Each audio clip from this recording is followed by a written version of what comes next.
All right, the local zoo is filling water tanks for the elephant exhibit. One water tank contains 30 gallons of water and is filled at a constant rate of 7 gallons per hour. The assumption here is that it started with 30 gallons of water, then they were filling it at this rate, not that it's been filling at this rate since before we started. Okay, we start at the time that it starts being filled at 7 gallons an hour. So what does that equation look like?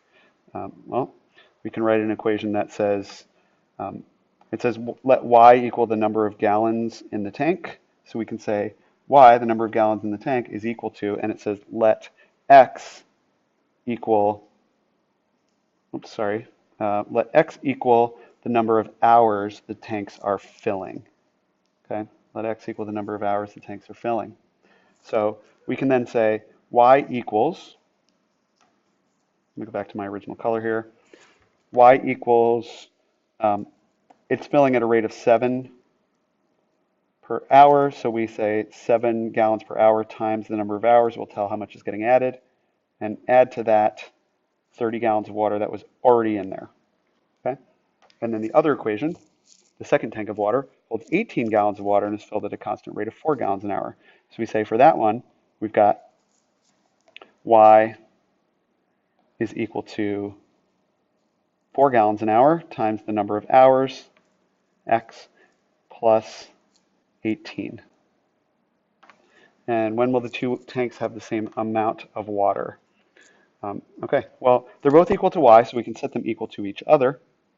And that's what we'll do. We'll say then 4x plus 18 is equal to 7x plus 30. And we will subtract 4x from both sides. 18 equals 3x. And then we will, 3x plus 30. And then we will subtract that 30 away. And we get negative 12 equals 3x. Dividing both sides by 3.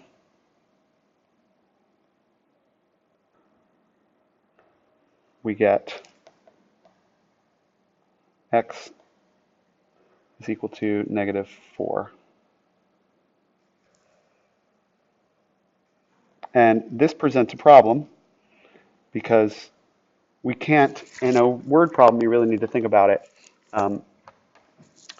What does it mean to be negative 4 for the time? That means 4 hours before the situation began, they were equal, but that can't happen because it wasn't occurring before they began. Further, let's plug this in and let's just check. Well, I guess if we plug it in and check, you're not really going to see a lot of interesting new stuff because that part isn't telling. We can do it though. You could say y is equal to 4x plus 18, and then y is equal to 4 parentheses negative 4 plus 18. Y equals negative 16 plus 18. Y equals 2. That's a y.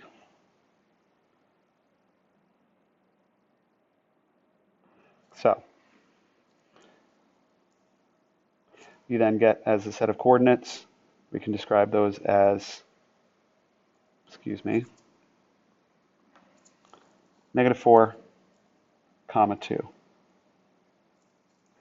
So we're looking for an answer that has negative 4, comma 2, and that's either B or C or D, not A. Doesn't have the right answer. And then B, and let's look what the answer is. B says they will never have the same amount of water because the solution of the system is negative 4, comma 2. It's not possible to have time be negative 4 hours. Versus C, where it just says in negative 4 hours, when will they be equal in negative 4 hours because the solution is this. That's just giving the answer without thinking about whether it's possible. Okay. And D says they will never have the same amount of water because the solution to the system is negative 4, comma 2, and it is not possible to have negative 4 gallons in the tank. So I had to move it a little to see. It's under my controls.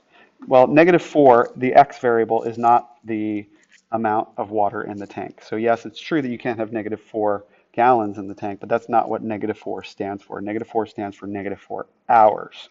And so that can't be right. That's D, also not right. And then what is left? What's left is B.